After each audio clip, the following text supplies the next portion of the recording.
Voy a explicar de manera breve pero concisa el caos que tenemos hoy entre naciones con esto de las guerras y de estas posiciones y reuniones que unos y otros pues van a tener. Entonces, para entender todo esto hay que viajar tiempo atrás, mucho antes que Putin, que Trump y que la OTAN. El telón de fondo comienza con la caída de Bizancio, aquel imperio romano de Oriente que desde Constantinopla mantenía, digamos, viva la antorcha de Roma. Y aquí sí entran los grandes olvidados, o más bien los grandes censurados de la historia, que son los moros.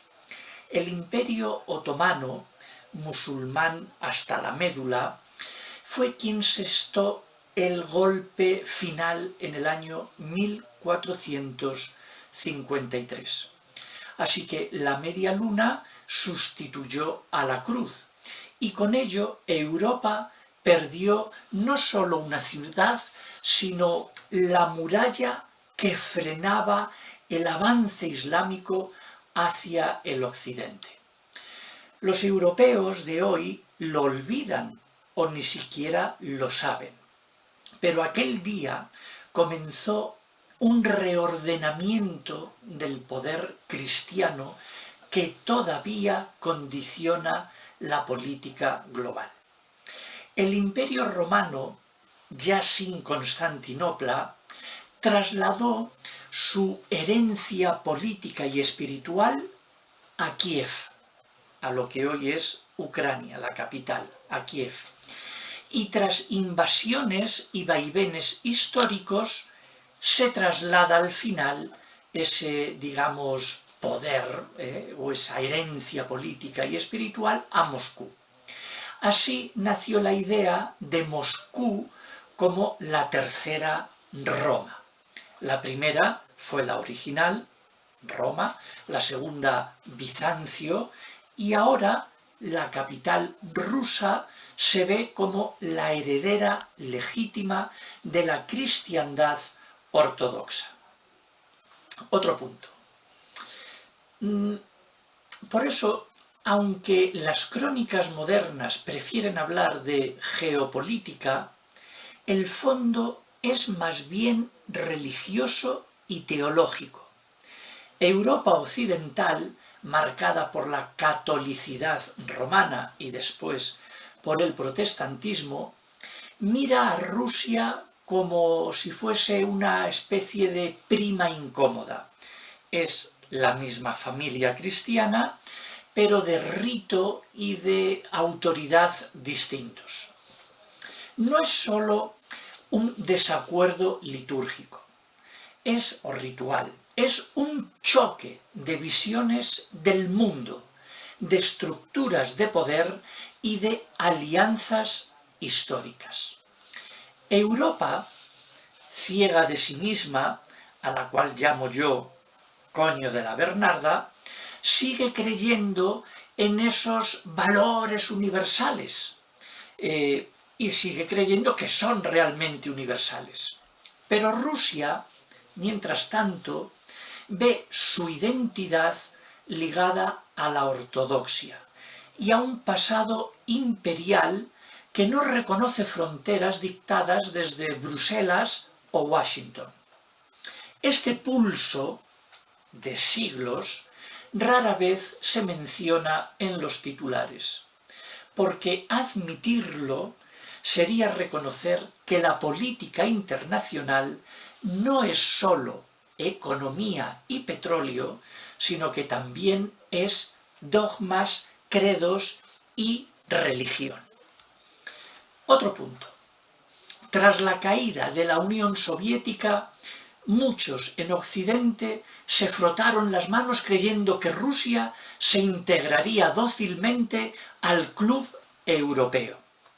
Pues no, fue un error, porque Putin, con sus luces y con sus sombras, no pretende restaurar el marxismo-leninismo, sino pretende restaurar la Rusia de siempre, la que se ve a sí misma como protectora de la fe ortodoxa y como contrapeso natural al poder occidental. Para entender su estrategia hay que recordar que para Moscú, Ucrania no es un país extranjero en el sentido occidental, sino parte de su misma raíz cultural y religiosa. Kiev es para la ortodoxa Rusia algo como Jerusalén para el cristianismo entero, lugar fundador y símbolo nacional, digamos, espiritual. Y aunque en Occidente se quiera ver solo un mapa con fronteras, para Putin es una cuestión de identidad y de supervivencia histórica. Y bajo mi punto de vista, hace bien. Otro punto. Aquí entra Donald Trump, el villano o el héroe según el canal de televisión que uno vea. Trump no es un estratega ortodoxo ni un cruzado católico, pero entendió algo que los políticos europeos les cuesta ver y reconocer, que es que en la guerra moderna o en las guerras modernas el enemigo real no siempre es el que se señala en los comunicados oficiales. Su pacificación de la relación con Putin no es un amor ideológico, sino calculado. Un enfrentamiento directo con Rusia solo beneficia a quienes desde las sombras necesitan mantener encendida la máquina de la tensión permanente. Y en esto Europa ha demostrado ser una alumna aplicada. Se deja asustar, se deja arrastrar y paga la factura de una guerra que no entiende. Otro punto. El gran problema de Europa, de ese coño de la Bernarda, como yo le llamo, es su anestesia histórica. Ignora que la caída de Bizancio a manos de los moros inició la fractura cristiana que hoy sigue viva. Olvida que Rusia nunca fue parte de la familia católica. Y entonces Europa se comporta como si todos los países pudieran adaptarse a su modelo como quien se cambia de chaqueta. Pero Putin no se cambia de chaqueta, y menos hacia el catolicismo. Sería renunciar a sus raíces, digamos, espirituales y de el imperio, digamos, romano que se perpetúa en Moscú. En esta obra, digamos, de teatro, este coño de la Bernarda o satélite son esos países europeos que, sin un plan propio, orbitan alrededor de las decisiones de Washington o Berlín. Juegan esta Europa a ser grandes potencias, estos países europeos, pero en realidad son comparsas en un drama cuyo guión se escribió hace siglos. Penúltimo apunte. Conviene recordarlo, y es que Ucrania nunca fue católica, no es católica, nunca fue parte integral de Europa, de la Europa latina. Y pretender ahora que se integre como si fuese Polonia o Francia es desconocer la historia. Su alma, el alma de Ucrania, es ortodoxa y su historia está más ligada a Moscú que a Roma del Papa.